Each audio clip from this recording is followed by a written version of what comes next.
Okay, so this is how to start the washer here. You're gonna push the power button and it's gonna come on. You'll select whichever cycle you want, whatever temperature you want.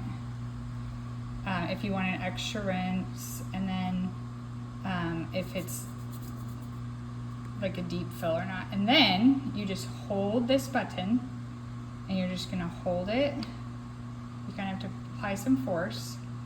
And then you let go and you'll hear the lid lock, and then it should start in a minute.